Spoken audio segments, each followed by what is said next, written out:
Hi guys, nandito po kami ngayon sa evacuation center kung saan may isasagawang check-up and fluoride para sa mga ngipin ng mga bata. At mukhang napaaga kami guys at nag-play na lang muna ang mga bata. At ito nga guys, nag-start na nga sila i-orient kung paano ang tamang pagtututbrush. Sa pamamagitan nito, nalaman ko ang tamang pagtututbrush sa mga ngipin ng mga anak natin. At ibang-iba pala ang pamamaraan ng pagtututbrush sa mga ngipin ng bata. At ito na nga guys, nag-start na ng pagtututbrush ng mga bata. At ang tamang pagtututbrush nga pala guys ay nakakatulong para maging strong at healthy ang mga teeth nila. At hindi lang ang pagtututbrush ang tinuro sa kanila guys, pati rin sa mga mami at daddy may tinuro din ang eating balanced diet. Lagi natin ugaliin na kompleto ang kanilang pagkain. May glow, grow, and go foods. At nag-start na nga po i-check ang ngipin ni Sai at lagyan ng fluoride. Ang fluoride nga pala guys ay makakatulong upang maiwasan ang pagkabulok ng ngipin ng ating mga anak. At super thankful ako sa dentist na nag-assist kay Sai.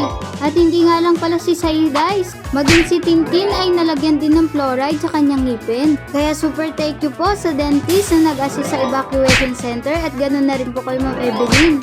Kaya guys, wag nating hahayaan na mag-suffer ang mga anak natin kapag may sira ang mga teeth nila. Kahit maliit na kulay black lang o bulok ng ngipin, kailangan dinadala na po natin sila sa dentist. Dahil ang ngipin, nasa ulo po yan, malapit sa brain. Wag nating hayaan na umiyak sila dahil sa sakit ng ngipin at mauwi pa sa infeksyon. Yun lang guys, bye bye!